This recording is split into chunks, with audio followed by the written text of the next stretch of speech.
Listo. Continuemos. Entonces, este sería el calor generado que nosotros calculamos si la temperatura fuera 90. Ahora, ¿qué hacemos? La otra ecuación se hace para comprobar. Entonces, ¿cómo se comprueba? Yo voy y tomo el calor generado y lo pongo ahí y calculo una nueva temperatura 2. Entonces, aquí me da 39.597 igual a 0,78079 por 136 menos temperatura 2. Y compruebo si la temperatura 2 es 90. Entonces, por eso no es un proceso que esté mal. 39.597 es igual a 0.78079 por 136 menos X. Casi. Entonces me da que la temperatura 2 es igual a 85.28 grados Celsius. ¿Qué hago acá? Esta va a ser mi nueva temperatura de iteración. Entonces cojo esta nueva temperatura. Entonces ahora digo, mi temperatura 2 será 85.2859. Vuelvo y calculo H de radiación, H de convección. Cuando calculo estos, vengo y vuelvo y calculo el calor con la ecuación que escogí para calcular las iteraciones. Ese calor obviamente me da un valor diferente y vuelvo y lo ingreso a la ecuación que yo escogí para las comprobaciones y eso me arroja una nueva temperatura 2. Y así, si usted hace 2 iteraciones o 3 iteraciones, llega con exactitud a la temperatura que es. Eso es lo que se hace manualmente. Lo otro es simplemente hacerlo en IES. Y para hacerlo en IES, pues aquí yo ya me tomé la tarea de hacerlo en IES. Y bueno, aquí solamente que yo llamé a temperatura 2, la llamé a temperatura externa, pero pues básicamente también.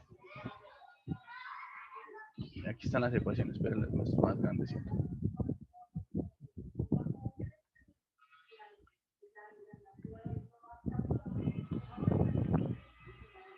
Entonces ahí están las ecuaciones, básicamente. Todos los datos y resolvemos. Y él nos hace las iteraciones de una vez. La temperatura externa era este. Entonces, ¿cuál es el problema de las iteraciones?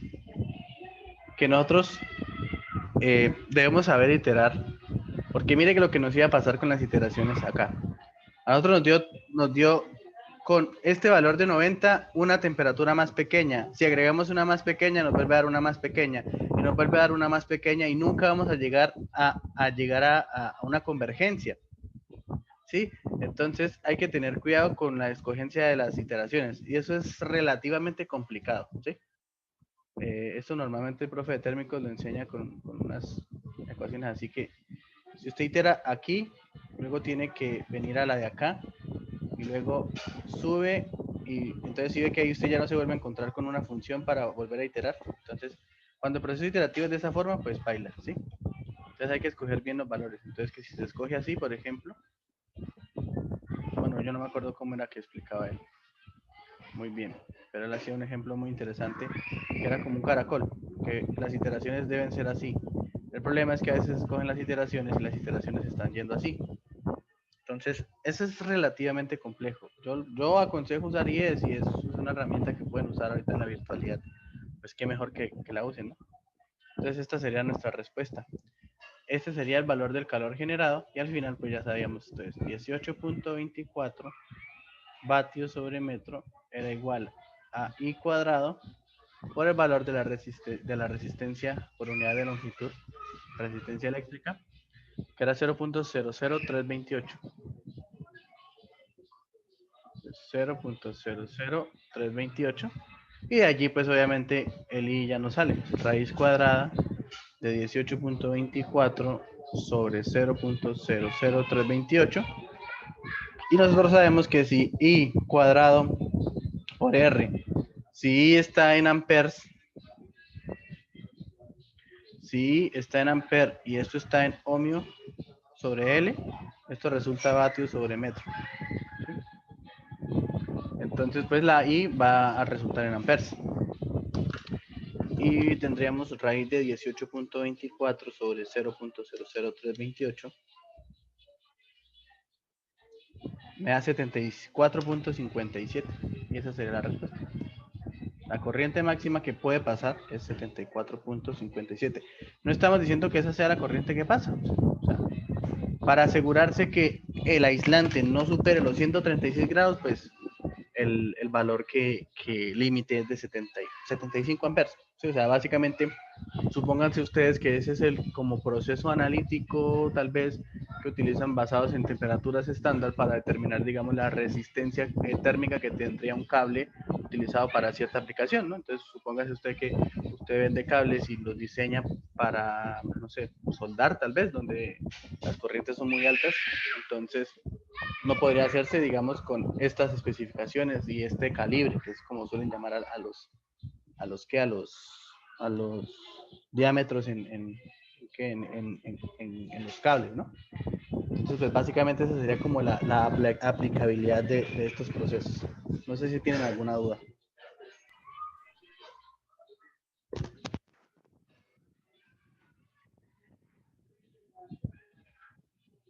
No importa que la resistencia la den, ¿cómo era? ¿Cómo? Que la den en ohmios por metro. No, porque, mire, amper por ohmio es vatios. Sí, ¿Se acuerda que nosotros calculamos fue calor prima? Entonces nosotros, ¿por qué calculamos calor prima? Porque necesitamos vatios sobre metro, porque la resistencia está en vatios por metro. Y esa es ya la resistencia. Sí, es que ahí nos dicen que es la resistencia. Diferente si nos dijeran que es la resistividad. ¿Por qué? Porque la resistividad es ρ y también se da en ohmios por metro. Pero la resistividad hace que la resistencia sea la resistividad por la longitud sobre... Ah, no, mentiras, lo estoy diciendo mal. Esta es resistencia porque la resistividad nos la dan es en ohmios por metro. Y aquí nosotros tenemos resistencia eléctrica prima porque es ohmios sobre metros. ¿Listo? Y es porque no tenemos la longitud. Y es que en estos procesos de calor unidireccional, ustedes se dan cuenta, pues obviamente lo que más va a importar al hacer calor unidireccional es pues el valor de los radios más que de la longitud, porque lo que se quiere decir es que en toda la longitud la distribución de temperaturas es la misma. En donde varía la distribución de temperaturas es a nivel radial. Entonces, siempre que se calculen radios, corrientes o eso, no se necesita mucho de la longitud. Ya cuando ustedes, o bueno, también temperaturas, pero cuando ustedes quieren calcular exactamente el calor que se transfiere durante todo un proceso, sí es necesario definitivamente la longitud, y eso fue lo que pasó con el parcial de Gabriel. Que ahorita les muestro, de ese sí tengo figuras. Porque no dio un dato, y cuando me preguntaron yo les dije, ahí falta un dato, porque faltaba un dato de longitud, porque le pedía el calor y le pedía el calor en vatios. Y si usted pide calor en vatios es porque da todas las unidades. Entonces, eso es importante para que ustedes sepan cuándo falta un dato, porque a veces ustedes falta un dato, pero no es que no falta, no falta. Y a veces piensan que están todos, pero sí falta. Entonces, supongamos que ustedes tienen un proceso en donde quieren calcular todo el calor y le están pidiendo el calor en vatios. Si usted le pide el calor en vatios, usted debe tener todas las dimensiones o forma de calcular esas dimensiones. Si usted no tiene forma de calcular esas dimensiones, es imposible que obtener ese dato de calor. Entonces, en ese ejercicio sí faltaba, pues en el ejercicio que ahorita vamos a ver, sí faltaba eso. Bueno, no sé si, bueno, dejemos por si tocase. Hasta aquí era lo que pedían, ¿listo? Entonces ahí ya está resuelto. Pero entonces lo que yo les decía, usted aquí se podría decir cuál es la temperatura máxima en el cable. Entonces pues ahí habría que analizar el proceso de generación de calor. Entonces, si se acuerdan, esto es 1 sobre R por KR de T en DR, esto es por D en DR, es igual a menos calor generado, ¿no? Entonces, que uno dice acá, D, KR, de T en DR, bueno, hagámoslo despacio para que se entienda.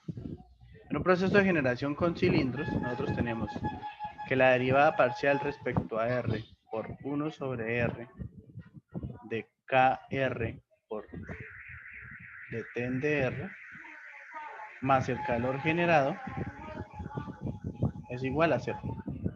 Esta es la ecuación de conducción de calor en estado estable con generación de calor para cilindros.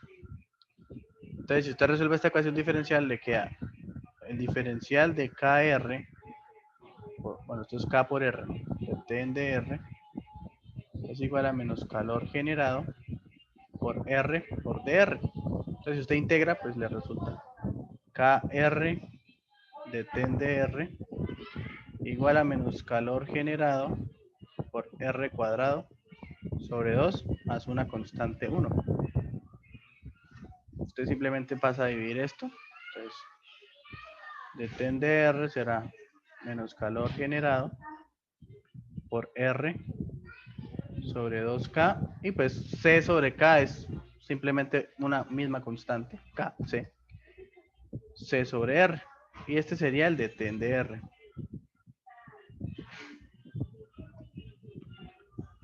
Ahora, ¿cuál es la condición de frontera? La condición de frontera es que para un cilindro es que de T en DR es 0 cuando R es igual a 0.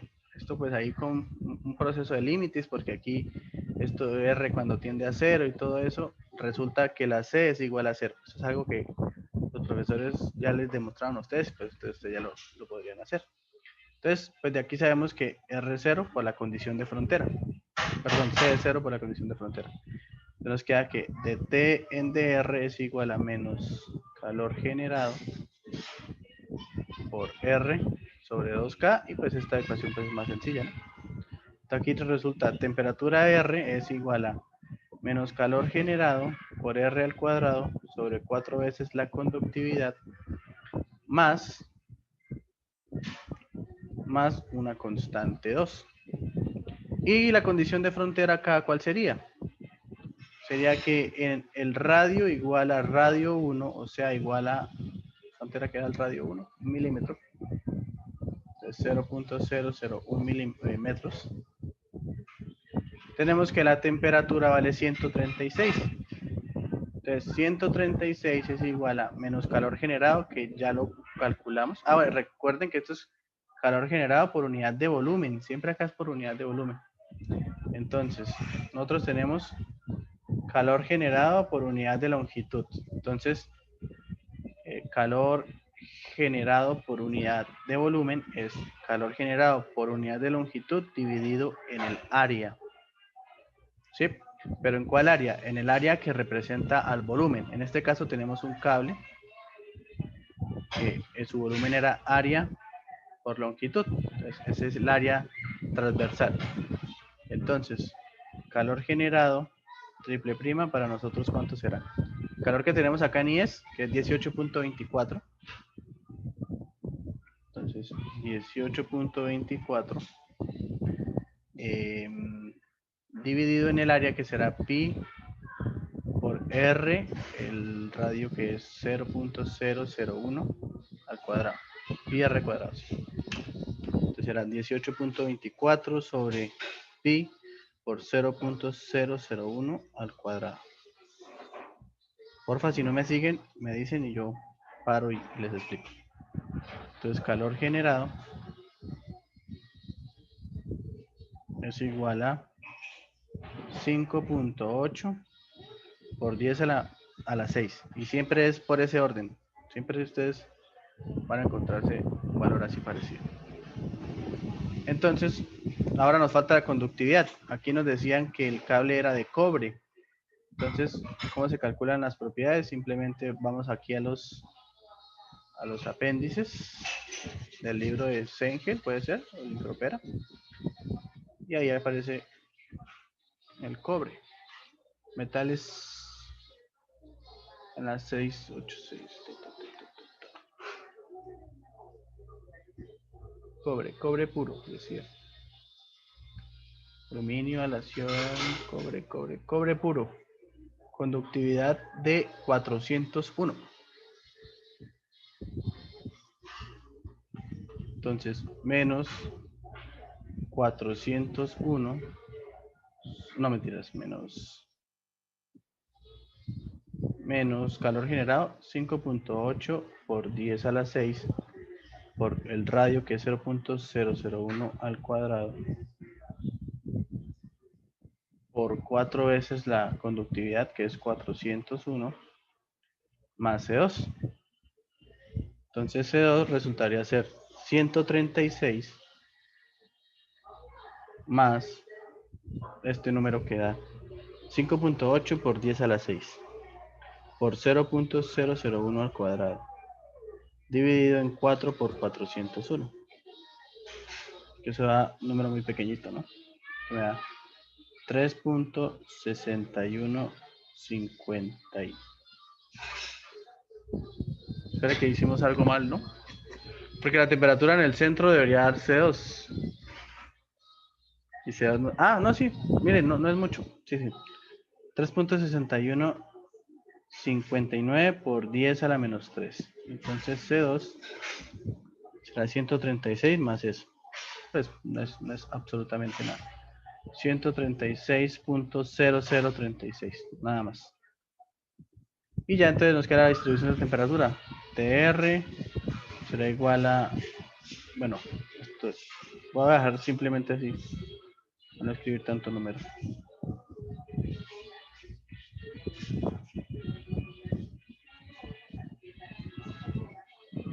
Y ya cuando le pidan la temperatura del centro, pues simplemente evalúan en R igual a 0.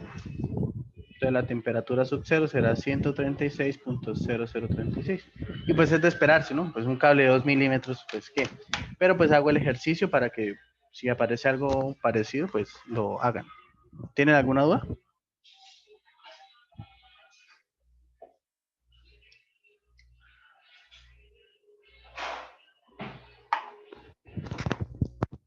¿Ah? No. Bien. Continuemos entonces. Continuemos con qué? Continuemos con... Bueno, el segundo punto del profesor Fuentes. Bueno, había otro punto antes. Vamos a ver si nos alcanza el tiempo. Es que a ustedes les tocó harto tema, ¿no? De parcial. Están sacando todo, transitorio también, bidimensional, todo. Sí, harto tema, mucho tema. Cuando yo la vi, eran 2 parciales. Ese parcial eran 2 parciales. Y no la vi hace mucho. Bueno, a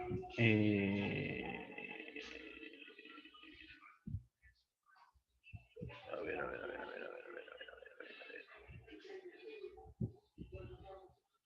¿Dónde está el otro ejercicio? Que se me pierden. Aquí está. Bueno, el otro ejercicio decía así. Decía, una pared de un cerramiento típico utilizado en edificio está compuesta de las capas de diferentes materiales que a continuación se enumeran. La cámara de aire puede considerarse que posee una resistencia térmica de tanto. Uy, ahí le escribieron mal, no sé. De 0.2. La resistencia térmica de 0.2, ok. Y los coeficientes de convección interior y exterior son iguales a tanto.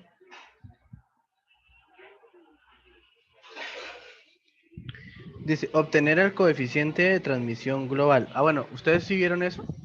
El U.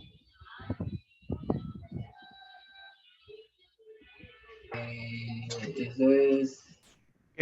Lo que hacen es, por ejemplo, supongan que usted, exacto, sí. Supongan que ustedes tienen un tubo. Es que algunos profes lo dan de una vez porque eso es muy importante tenerlo en cuenta para intercambiadores de calor y para convección, ¿no? Entonces supongan que ustedes tienen aquí el corte de un tubo, ¿no? Entonces por ese tubo fluye un fluido, valga la redundancia, por acá fluye otro fluido. Entonces digamos esto está a una temperatura infinito externa, esto está a una temperatura infinito interna, y pues aquí hay un H de convección interno y aquí hay un H de convección externa. Entonces si uno hace el diagrama de resistencias, se queda así. Entonces lo que uno puede decir es que ese calor que sale, pues es la temperatura del infinito del fluido externo, interno, menos la temperatura del fluido externo sumado a una resistencia total. Pero entonces esa resistencia total, ¿qué pasa? nosotros podemos decir que la resistencia es 1 sobre U por A, donde el U es un coeficiente global de transferencia. Entonces lo que hacen los profesores es decir 1 sobre U por A, porque ustedes saben que aquí el área en todos los puntos es diferente. Entonces 1 sobre U por A es igual a 1 sobre H por A más la 1 sobre H por A más la resistencia del tubo más 1 sobre H por A externo. Entonces este es el coeficiente que ustedes se van a encontrar muchísimas veces desde aquí en adelante. Pero pues aquí nos lo piden para la pared, pues es más sencillo, pero es digamos este mismo concepto, es cómo volvemos todas estas resistencias en un solo número.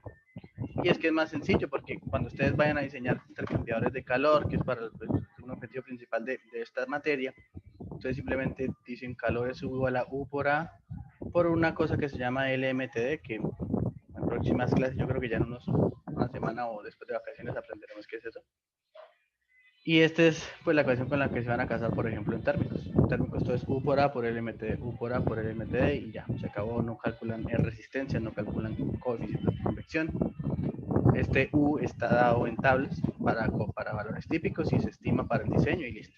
Entonces básicamente es algo así es el coeficiente global. Pero bueno, entonces acá decimos obtener el coeficiente global. Eso dice, si la temperatura interior y exterior son 29 y 5, obtener las pérdidas de calor por metro cuadrado, o sea, por unidad de cerramiento. ¿En qué proporción se reduce el calor transmitido si la cámara de aire se rellena con un aislamiento? Entonces, lo primero es entender porque aquí no hay un dibujo. Entonces, aquí dice que la pared es un acabado de cemento, entonces tiene un acabado de cemento, ¿sí? Luego dice ladrillo hueco doble. Entonces, me imagino yo que es así, ¿no? Un ladrillo de este tipo. ¿Sí? Entonces, pues, ¿qué tendremos? Ladrillo.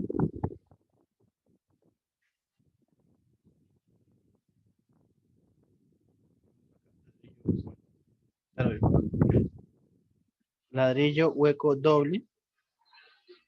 Ah, no, no, déjamela así. No tenemos que llegar hasta ahí. Cámara de aire, entonces voy a bajarla con azul. Cámara de aire. Ladrillo hueco simple. Dejémoslo todos con un color diferente. Entonces, el primero tiene un espesor pequeñito. Entonces, el primero es un acabado de cemento. El segundo es un ladrillo hueco doble. El tercero es una cámara de aire. Una cámara de aire relativamente pequeña. Luego viene otro ladrillo y es un ladrillo hueco simple.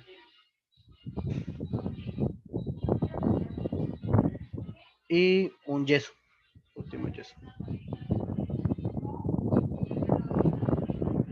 Y entonces acá tenemos, nos están pidiendo el coeficiente global. Claro, entonces, ¿cuál será el coeficiente global? 1 sobre 1 sobre U por área, así sería la ecuación, sería la resistencia, aquí pongámosle el número, 1, 2, 3, 4 y 5. Pues sería básicamente la resistencia total, que será la suma de eso. Entonces, U por A será igual a 1 sobre la resistencia total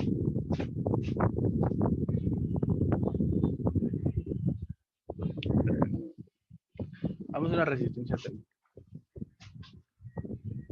No calculemos eso porque pues no sé si ustedes no lo han visto, entonces pues por ahora no es muy importante, pero simplemente ese U, coeficiente global, es sumar todo esto, ¿no? Todas las resistencias y ya. La suman y ese es el coeficiente global. Aquí nos dicen si la temperatura interna es 24.9 y la temperatura externa es 5.1. ¿Cuánto es el calor? Este ejercicio es supremamente sencillo. El calor será 5.1 dividido a sería calor igual a 5. Ay, me estoy equivocando mucho. 24.9 menos 5.1 sobre la resistencia total. Y la resistencia total pues será la suma de cada una de las resistencias. Como nosotros necesitamos calcular el calor por unidad de área, pues nosotros vamos a calcular la resistencia total por unidad de área. ¿Sí? Entonces, de una vez aquí miremos lo que decíamos de la U por A. Entonces, como el calor es también U por A por delta T, vamos a calcular el calor por unidad de área. Entonces, calor por unidad de área será igual a U por delta T. Entonces, aquí podemos ver, U es igual a la inversa de la resistencia total por unidad de área. Y ya, entonces, la resistencia 1, pues, ¿qué será? El espesor 1, aquí nos están dando todos esos datos. 0.02 dividido en, pues, emisividad, conductividad, nada más. Y 1.2, porque estamos calculando por unidad de área, entonces aquí no ponemos área. ¿Sí? Entonces 0.02 por 1.2, ya. La resistencia 2, lo mismo. Será 0.12 dividido en 0.42. La resistencia 3 será la resistencia del aire. Pero esa ya no la dan como resistencia. El ejercicio nos dice que asumamos que la resistencia del aire es de 0.2 y ya no la dan por unidad de área. La resistencia 4 será 0.1 sobre 0.42 otra vez. Y la resistencia 5 será 0.01 sobre 0.26. Y pues nada, sumamos esto y ya tenemos la resistencia total. Y nos daría entonces, a ver, 0.02 dividido en 1.2 más 0.12 por 0. Dividido 0.42 más 0.2 más 0.1 sobre 0.42 más 0.01 dividido en 0.26. Entonces a mí me da 0.7789. Y el U será el inverso. Entonces 1.2838. Y al final pues el calor será ese 1.2838 por el delta T. 24.9 menos 5.1. Entonces el calor daría 1.2838 por 24.9 menos 5.1 y este ejercicio pues está relativamente fácil. 25.42 vatios. Y el último punto nos decía, venga, ¿qué pasa si en vez de aquí tener aire, ponemos un yeso? Que el yeso tuviera una conductividad, un yeso no, si pusiéramos un aislante que tuviera una conductividad de 0.04, pues manteniendo el espesor de la cámara, este espesor era de 0.04, ¿sí?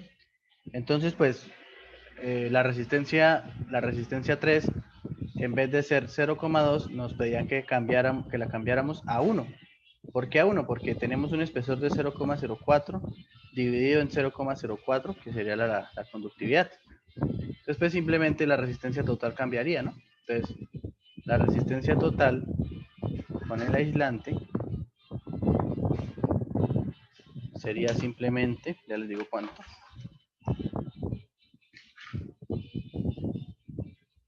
sería 1.5789. 1 sobre la respuesta. Entonces el U sería 0.633. Y al final, pues se perdería menos calor. 0.633 por 24.9 menos 5.1. Entonces el calor sería 0.633 por 24.9 menos 5.1. Tendríamos 12.533, más o menos una reducción para ir de un 50%, ¿no? Y pues así se hacía el otro punto que tenía el profe Fuentes. No sé si ¿Tienen dudas? Pues este sí estaba más sencillo. Este está mucho más sencillo. Bueno, el tercer punto, ¿cómo era? El tercer punto lo vamos a dejar planteado para poder.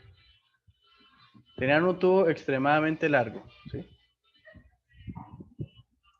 El tubo servía como un enfriador de aceite para motor. Pero entonces, el problema del ejercicio es que le puso unas aletas como así. Que la verdad yo aún sigo saber cómo se hace eso, ¿sí? Unas aletas como en esta forma. Yo la verdad nunca había visto aletas así. No los veo en los libros tampoco. Tenía aletas de esta forma, ¿sí? Es que él a veces da cosas como adicionales a las que ven nosotros profesores. Entonces tenía como aletas de esta forma, ¿sí? Pero las superficies aleteadas solo iban hasta un punto. Entonces, acá tenía un conjunto de aletas. Después acá tenía otro conjunto de aletas. Acá tenía otro conjunto de aletas. Acá tenía otro conjunto de aletas. Pero de aquí para allá no tenía aletas. Entonces, el ejercicio pues es relativamente sencillo también. La parte de aletas no la voy a tocar porque no quiero entrar en que lo hice como no era. O sea, la verdad eso sí les debo cómo se analizaba ese tipo de aletas. Pero bueno, ustedes tienen acá el tubo. ¿Qué le pedían? Le decían, mire, ese tubo se hace así para enfriar. Entonces aquí entraba aceite para motor a 98 grados Celsius. Y vamos a suponer que tenemos un proceso de aleteado pues, más natural, ¿no? De pronto, o sea, voy a hacer un ejemplo acá, ¿no? Tenemos este tipo de aletas, ¿no? Es azul, que es digamos el que uno suele ver más. Igual, el proceso con la forma de la aleta pues es equivalente, ¿no? Entonces, aquí yo voy a pintar las aletas. Entonces, vamos a tener una zona con aletas y una zona sin aletas. Entonces, pues en las aletas siempre vamos a tener cosas como longitud de las aletas, no sé qué. Entonces, más o menos aquí seguía hasta por acá.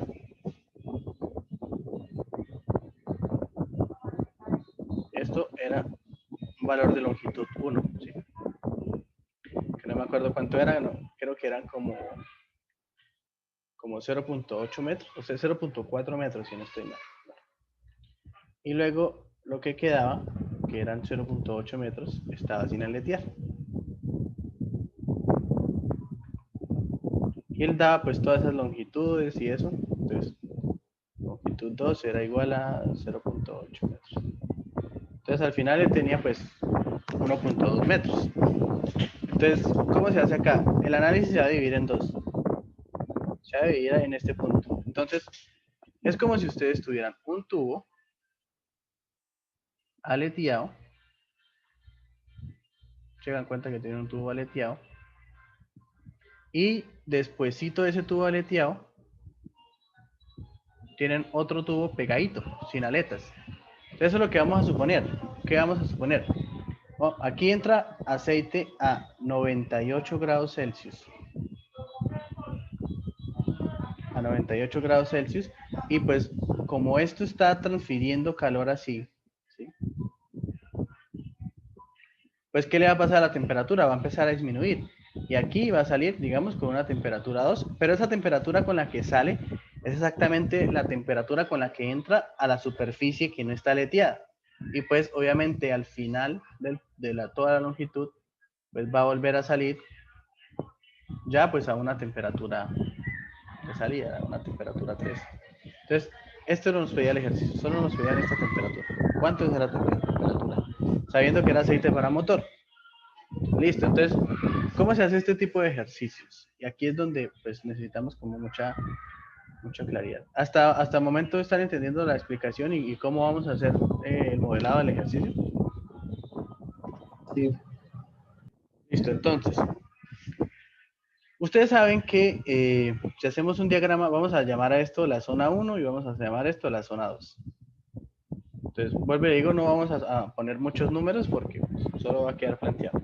Entonces, en la zona 1, ¿qué vamos a tener? Vamos a tener la temperatura infinito del fluido, o sea, la que está acá, vamos a tener una resistencia por convección. Ellos también daban todo, ¿no? Daban esta H interna, daban esta H externa.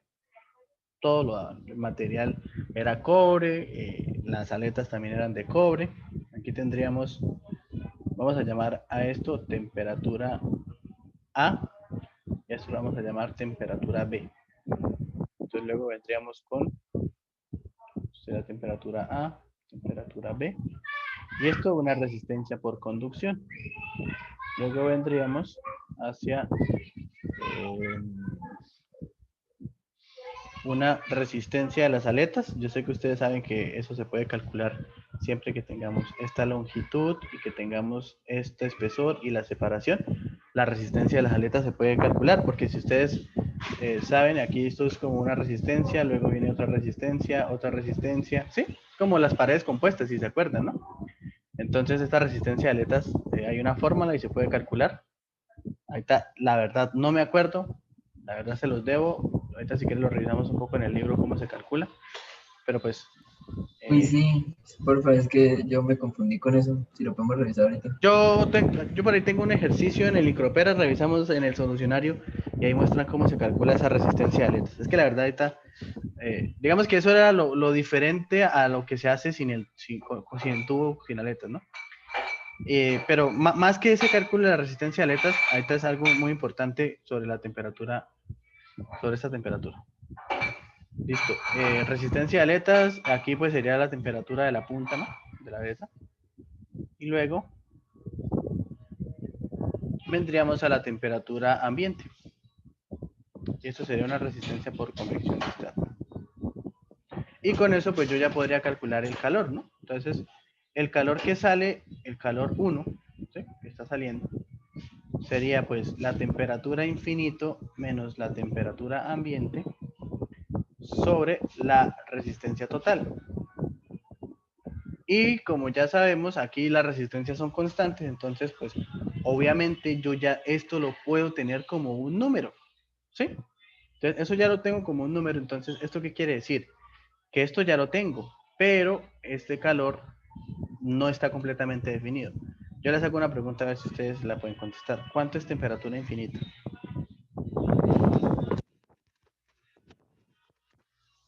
Disminuye con la longitud, ¿no?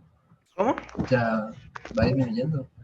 Va disminuyendo, pero entonces lo que uno hace es calcular el promedio. Entonces, aquí dijimos que esta temperatura que sale acá la vamos a llamar temperatura 2, ¿cierto? Entonces, la temperatura infinito en la zona 1 será las 98 grados con la que entra el aceite más la temperatura 2, que es la que nosotros necesitamos encontrar. Entonces, el calor 1 vendría siendo entonces 98 más temperatura 2 dividido en 2, perdón, dividido en 2 menos la temperatura ambiente, que es 25 grados Celsius, dividido en la resistencia total, que ya es algo conocido. Otra vez, repites. Voy otra vez. Miren, la temperatura infinito es esto. La temperatura ambiente es esto. Y la resistencia total, pues ya la tenemos. O sea, no la hemos calculado, pero pues es algo que ya la tenemos, ¿cierto? Hasta ahí, claro. Entonces, esto quiere decir que el calor 1, pues, ¿qué incógnitas tiene? Temperatura Pero, 2. ¿por qué es el promedio? ¿Cómo es? Claro, lo que pasa es que ustedes siempre que le dan la temperatura infinito, nunca le han dicho que es el promedio de la temperatura que tiene a lo largo de la longitud. Esa es una consideración que se debe hacer. ¿Listo?